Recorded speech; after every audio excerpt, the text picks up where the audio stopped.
Vizag press అందరికీ thank you so much for coming. నాకు వైజాగ్ అనేది సిటీ చాలా క్లోజ్ టు మై హార్ట్. ఎందుకంటే నా ఫస్ట్ చిత్రం ఇక్కడే షూటింగ్ చేయడం జరిగింది. సో ఒక 1.5 months నేను ఇక్కడే ఉండిపోయాను అనమాట. ఆ టైంలో హైదరాబాద్ కాకుండా నేను ఇంకేదన్నా సిటీలో సెటిల్ అవ్వాలి అంటే అది డెఫినెట్గా వైజాగే. ఎందుకంటే బీచ్ ఒక పెద్ద కారణం దానికి. నాకు చాలా ఇష్టం. బట్ ఈ సిటీకి వస్తే ఒక చాలా పాజిటివ్ ఫీలింగ్ వచ్చిందండి మాకు. మా 11 మంది కమిటీ కుర్రాళ్ళు, మా 4 హీరోయిన్లతో కలిపి మేము మా కమిటీ కుర్రాళ్ళు అనే సినిమా ప్రమోట్ చేయడానికి వచ్చాం. సినిమా స్టార్టింగ్లో నేను నిజంగానే ఇంత మంచిగా రిసీవ్ చేసుకుంటారు అన్న ఒక ఐడియా అయితే నాకు లేదు. ఎందుకంటే చిన్న సినిమా కదా, కొత్త ఫేసులు కదా, పోస్టర్ ఫేస్ ఎవరు లేరు. సో ఇంత వెల్గా రిసీవ్ చేసుకుంటారు అనుకోలేదు. But thanks to the press and thanks to your coverage that ఇంత అద్భుతంగా రిసీవ్ చేసుకున్నారు. మాకు వచ్చిన రిసెప్షన్కి నేను చాలా చాలా ఓవర్వెల్మ్ అయిపోయి ఉన్నాను. అండ్ మా సినిమాకి వస్తే చాలా ఆనెస్ట్గా ఒక రూటెడ్ సబ్జెక్ట్ తీసుకున్నామండి. మొత్తం ఈ గోదావరి జిల్లాలోనే షూటింగ్ చేసాం. మేము అమలాపురంలో ఒక 50 రోజులు షూటింగ్ చేసాం. అందరూ ఇక్కడ వాళ్ళే. హైదరాబాద్ నుంచి వచ్చిన వాళ్ళు ఒక్కరు కూడా లేరు. నేను ఒక్కదానే హైదరాబాద్ నుంచి. మిగతా మా కాస్ట్ అండ్ క్రూ అందరూ, డైరెక్టర్ కూడా తాడేపల్లిగూడెం నుంచి. అందుకనే ఎంత రూటెడ్గా వచ్చిందంటే సబ్జెక్ట్, అంత ప్యూర్గా, అంత ఆనెస్ట్గా తీశారు. సో August 9th మేము థియేటర్స్కి వస్తున్నాం. అందరూ థియేటర్స్కి వచ్చి ఈ సినిమా చూడాలని కోరుకుంటున్నాను. Thank you so much. ఈ సినిమా మీదే ఉందండి. నెక్స్ట్ ఏంటి అనేది ఆలోచించలేదు. ఎందుకంటే మా డైరెక్టర్ గారు కూడా వేరే స్క్రిప్ట్ రాసుకోకుండా ప్రస్తుతానికి దీని మీదే 100% కూర్చొని ఉన్నారనమాట. సో ప్రస్తుతానికైతే కమిటీ కుర్రోళ్ళే మా అందరి మైండ్లో, మా అందరి శరీరాల్లో ఇమిడిపోయింది. పర్టిక్యులర్గా అని కాదండి, మా డైరెక్టర్ గారు ఇక్కడే తాడేపల్లిగూడెం అటు సైడ్ నుంచి నేను చెప్పినట్టు ఆయన జీవితంలో ఆయన చూసిన సందర్భాలు అన్నీ గురించి ఈ సినిమా చేశారు. ఇప్పుడు మన లైఫ్లో 8 ఏళ్ళప్పటి నుంచి 30 ఏళ్ళ వరకు ఏ సంఘటనలు జరుగుతాయో అవన్నీ ఉంటాయి. చిన్నప్పుడు ఆడిన క్రికెట్ దగ్గర నుంచి లేకపోతే విలేజ్ పాలిటిక్స్ దగ్గర దాకా everything is there in this film. So ఒక పర్టిక్యులర్ సంఘటన అనేది చెప్పలేదు.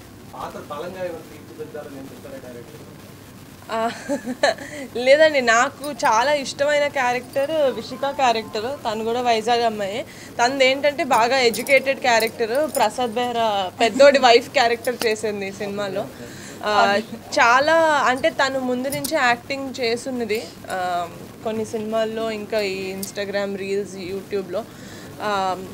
తన క్యారెక్టర్ నాకు చాలా ఎందుకు ఇష్టం అంటే, చదువుకున్న అమ్మాయి ఏదైనా కరాఖండిగా చెప్పేస్తుంటుంది, ఇలాగే జరుగుతుంది, లేకపోతే నిజాలు కూడా హర్ట్ఫుల్గా ఉన్నా కూడా మొహం మీద నవ్వుతూ చెప్పేసే క్యారెక్టర్ అనమాట. సో డెఫినెట్గా అందరు అమ్మాయిల character, even Tina, Radhya and Teju, 4 characters చాలా బాగుంటాయి సినిమాలో. కుర్రోళ్ళు అన్నాక లవ్ స్టోరీస్ ఎంత కామనో, ఊరన్నాక అందం, అది చూపించాలంటే మనకు అమ్మాయిలే. సో అది మా సినిమాలో డెఫినెట్గా వాళ్ళు చూపించాలని చెప్పచ్చు. అన్నీ చేశారండి, ఒక్కటంటూ లేదు. నా ప్రాణంతో సహా అన్నీ తీశారు. మీరు నేను అందరూ ఏం చేశారు, అన్నీ చేశారు కాబట్టి పిండి పిప్పి చేశారు. డెఫినెట్గా నాకు ఫస్ట్ నరేట్ చేసినప్పుడే సార్ మ్యూజిక్తో పాటు నరేట్ చేశారు. అప్పటికి మ్యూజిక్ ఓకే అయిపోయింది. మ్యూజిక్తో పాటు నరేట్ చేసి ఇది మేడం ఇలా ఉంటుంది అంటే ఎంత నచ్చిందంటే నాకు ఈ ప్రాజెక్ట్లో నేను ఇన్వాల్వ్ అవ్వాలి, ఏదో ఒక విధంగా నా పేరు ఉండాలి ఈ ప్రాజెక్ట్లో అని చెప్పి నేను ప్రొడక్షన్లోకి దిగడం జరిగింది. ఎందుకంటే నేను ఫీచర్ ఫిలిం ప్రొడ్యూస్ చేయాలి అని అయితే అనుకోలేదు. బట్ ఈ సినిమా రాగానే నేను అయితే డిసైడ్ అయిపోయాను, నా పేరు 100% ఉండాలి, నేను ప్రొడక్షన్ చేయాలి ఈ సినిమాకి. ఇలాంటి సినిమాలు ఇంకా రావాలి. ఎందుకంటే డైరెక్టర్ కాదండి, మా కో ప్రొడ్యూసర్. మా డైరెక్టర్ గారు ఇంకా కొంచెం వర్క్ ఉండి హైదరాబాద్ వెళ్ళిపోయారు అటు నుండి. బట్ అస్సలు అంటే నిజంగా ఇంత మంచి టీం 15కి 15 మంది ఇంత సినిమా మీద డెడికేషన్ తోటి ఉండి ఇంత డిసిప్లిన్గా ఉండడం నేను నిజంగా ఎక్కడ చూడలేదు. ఎందుకంటే అందరూ కుర్రాళ్ళు, అందరు యంగ్స్టర్స్, ఎక్కడో చోట వాళ్ళ అల్లరి ఉంటుంది, కానీ అల్లరితో పాటు ఆ డిసిప్లిన్ అనేది నేను చాలా షాక్ అయ్యాను చూసి. ఎందుకంటే ఒక్కొక్కరు 3 ఏళ్ళ నుంచి ఈ ప్రాజెక్ట్ తోటి అసోసియేట్ అయి ఉన్నారు. ఎక్కడ హోప్ వదలకుండా ఈ సినిమా అవుతుంది అన్న అన్ని డైరెక్టర్ కంటే ఎక్కువ నమ్మకం వీళ్ళకు ఉండింది. సో అసలు ఎక్కడా ప్రాబ్లం అవ్వలేదు. మా సైడ్ నుంచి ఇన్ఫ్యాక్ట్ ఏదైనా ప్రాబ్లం అయి ఉండొచ్చాము, ఎందుకంటే కొన్ని ప్లేసుల్లో మేము చెప్పినట్టు క్యారవాన్స్ అకామిడేషన్ లేకుండే, బట్ చాలా మంచిగా అడ్జస్ట్ అయ్యారు. పిద్దోడు అన్న క్యారెక్టర్ అసలు ఎవరు ఎక్స్పెక్ట్ చేయని అలాంటి క్యారెక్టర్ అండి. మనకి ప్రతి సినిమాల్లో ప్రతి ఊర్లో ఉంటూ ఊర్లో పెరుగుతూ సడన్గా కొంతమంది సిటీకి వెళ్ళిపోతారు, కానీ ఊర్లో ఉండిపోతాడు ఒక్కడు. ఫ్రెండ్స్ కోసం వెయిట్ చేస్తారు, తనే మెసేజ్ చేస్తాడు, గ్రూపులు క్రియేట్ చేస్తాడు, మళ్ళీ తిరిగి ఎప్పుడు వస్తారని వెయిట్ చేసే క్యారెక్టర్ ప్రసాద్ బైరాది. అది ఒకటే కాకుండా ఎంత అంటే అందరిలో కల్లా కొంచెం ఏజ్ పెద్దగా ఉన్న క్యారెక్టర్, అందుకనే పెద్దోడు అన్న క్యారెక్టర్. అంటే ఎందుకు చెప్తున్నానంటే పిల్లలతో పాటు యంగ్ ఈ కుర్రాలతో పాటు కలిసిపోవడమే కాకుండా సపోజ్ వీళ్ళ దగ్గర గొడవ ఏదైనా వస్తే ఫస్ట్ ఆపడానికి ట్రై చేస్తాడు అనమాట. అంతే. లేదండి, అయ్యో లేదండి, ఏం లేదు, అలాంటిది ఏం లేదు. అవి వచ్చి తమ్నేల్సే అండి, వాళ్ళ కోసం మీరు ఇచ్చారు ఒక వ్యూ వాళ్ళకి. ప్రస్తుతానికైతే లేదో, నేను ఎప్పుడు అంత ఫ్యూచర్ గురించి మాట్లాడినండి, కానీ ప్రస్తుతానికైతే డైరెక్షన్ చేసే ఐడియాస్ ఏం లేవు. అంటే ఆయన అప్పటికే హనుమాన్కి ఒక 2 పాటలు చేస్తున్నారండి హనుమాన్ మూవీకి. అవి ఎంత బాగా హిట్ అయ్యాయో మీరు చూసారు ఆ సాంగ్స్. ఈ సినిమా ఆయన హనుమాన్ కన్నా ముందే ఒప్పుకోవడం జరిగింది. సో నా దగ్గరికి వంశీ గారు నరేషన్కి వచ్చినప్పుడు నాకు పాటలు ఆల్రెడీ వినిపించారు, ఒక 4-5 పాటలు. ఎందుకంటే మా సినిమాలో 12 పాటలు ఉన్నాయి.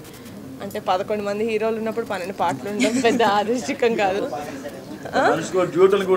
మనిషికో సాంగ్ కాదండి, సినిమా చూసిన తర్వాత కానీ నిజంగా 12 పాటలు ఉన్నాయో అనిపిస్తుంది. ఎందుకంటే ఆ సినిమా ఫ్లోలోనే వెళ్ళిపోతాయి పాటలు, స్పెషల్గా ఏదో సెట్ సాంగ్స్ ఉంటాయి, అలా వచ్చి వెళ్ళిపోతుంటాయి సాంగ్స్. కానీ చాలా మంచి సాంగ్స్ ఇచ్చారు అనుదీప్ గారు, ఎస్పెషలీ ఆర్ఆర్. నేను ఎందుకు ఈ సినిమా థియేటర్లో చూడాలి, థియేటర్ మూవీ అని అంత గట్టిగా చెప్పగలుగుతున్నానంటే, నేను ఒక పెద్ద స్క్రీన్లో చూసిన తర్వాత ఇలాంటి ఎక్స్పీరియన్స్ మనం మిస్ అవ్వకూడదు. ఎందుకంటే ఈ మధ్యన చాలా ఇన్స్టాగ్రామ్లో మీమ్స్ ఏం వస్తున్నాయంటే, కొన్నిసార్లు థియేటర్లో రిలీజ్ అయిన సినిమాలు ఓటీటీలో చూసి అరే ఇలాంటి సినిమా మనం థియేటర్లో ఎలారా మిస్ అయ్యామని రాస్తున్నారు. అలా రాయకుండా ఉండాలంటే నిజంగానే మా సినిమా థియేటర్లో చూడాలి. ఎందుకంటే ఆర్ఆర్కి కానీ లేకపోతే వీళ్ళ పర్ఫార్మెన్సెస్ కానీ, ఆ జాతర సీక్వెన్స్, ఆ ఫన్నీ, ఆ ఫ్రెండ్షిప్ గురించి కానీ థియేటర్లో చూస్తేనే ఆ ఎక్స్పీరియన్స్ 100కి 100% మీరు తీసుకోగలుగుతారని.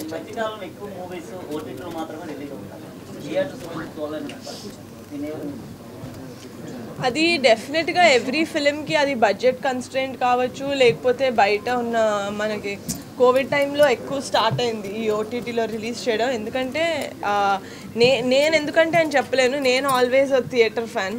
థియేటర్లో సినిమా రిలీజ్ అయితేనే చూస్తాను నేను.